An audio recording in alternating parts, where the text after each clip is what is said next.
Hey there, welcome back to the Ultimate Neurodiversity Game Changer Guide. I'm Nikki, and today I want to talk about one mum's surprising perspective on gaming boundaries. I want to share something that happened recently that completely stopped me in my tracks. I was sitting with an 11-year-old client during a consultation when he said something so insightful and so self-aware that I knew I had to share it with you.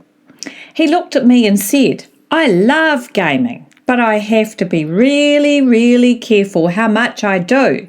Hey, Mum." That particular boy was Max, and let me tell you, he was absolutely right. Max is bright, self-aware and brave enough to say out loud what so many kids feel but don't have the words for. His mum had recently run what I would call a brilliant little experiment. She let him have as much gaming time as he wanted over 3 whole days, just to see what would happen. And by day 3, the changes were undeniable. Max was angry, he was rude, sleep was a complete mess, school became a daily battle. Now here's what's crucial to understand. This wasn't about attitude. This wasn't about Max being naughty or having behavioural problems. What his mum was witnessing was a crash in brain chemistry. Specifically with the dopamine, that feel-good chemical that spikes dramatically during gaming and then drops off a cliff when the screen goes off. Here's the remarkable thing though. Max could feel it happening. Let me explain what was going on in Max's brain, because understanding this changes everything. When we game or use screens or our phones or iPads or computers, our brains release dopamine.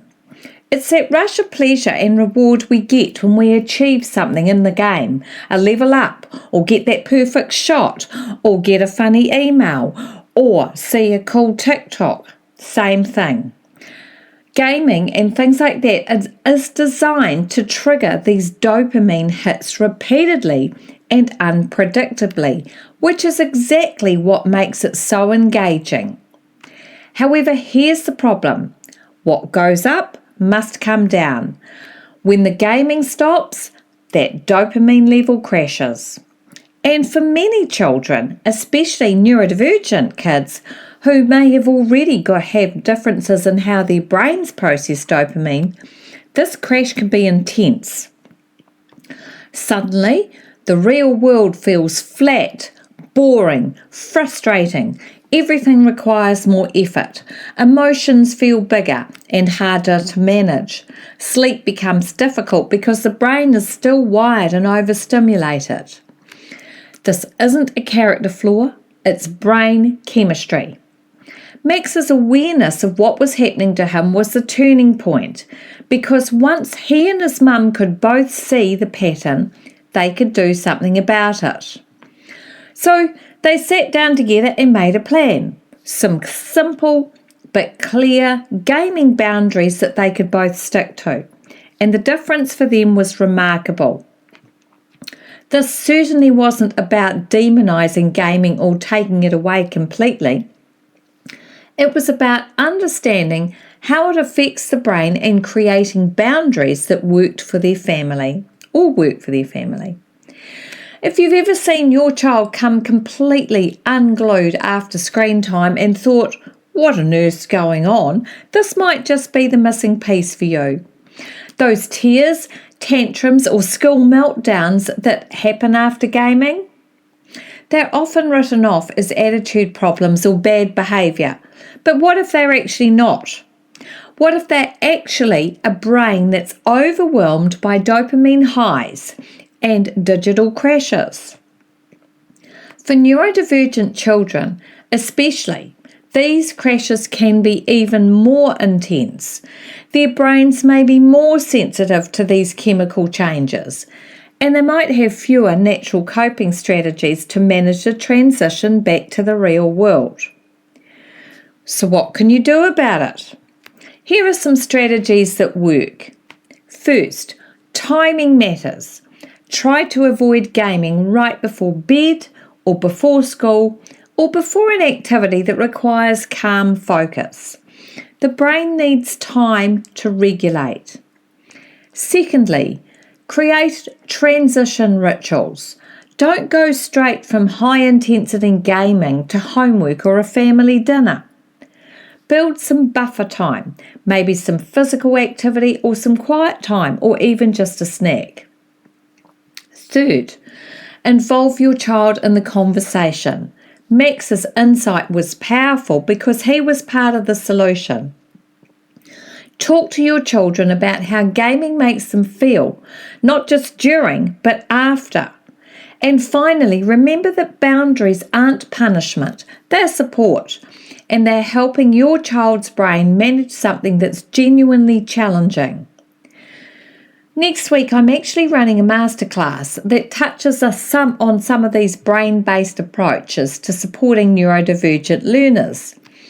It's called Surprisingly Simple Strategies to Support Someone with Dyslexia, and it's happening on Wednesday, the 6th of August at 7 p.m. New Zealand time. While the focus is mainly on dyslexia, many of the strategies I'll be sharing apply to all neurodivergent learners, including understanding how their brains work differently and how we can support them more effectively. If you'd like to join us, just send me an email and I'll send you the registration link back. I'd certainly love to hear from you about this topic. Have you noticed any patterns with your child and screen time? Have you witnessed those post-gaming crashes that Max described so perfectly? I also want to know what's feeling hard in your world right now. Is it the constant homework battles, the drop in your child's confidence or your own confidence, emotional meltdowns after screen time or just emotional meltdowns, or something else that's quietly wearing you down? Whatever it is, I want you to understand, and I want to understand you. You can reach out to me through my website or find me on social media. Every story you share helps me create the resources that truly meets the needs of families like yours. My website is dyslexiaunpuzzled.co.nz. You can email me at dyslexiaunpuzzled@gmail.com. Remember, when children like Max show us challenging behaviours after gaming, or if they're overtired, or for some other reason, mostly they're not actually being difficult. They're showing that their brains are struggling to manage something that feels genuinely difficult for them. The first step is understanding. The second step is creating supportive boundaries. And the third step is remembering that you're not alone in figuring this all out. Thanks so much for listening to me today. I'm Nikki Palamountain, and I'll be back next week with some more practical strategies to support your neurodivergent person in your life or yourself. Until then, I wish you clarity, calm, and embrace those little ones.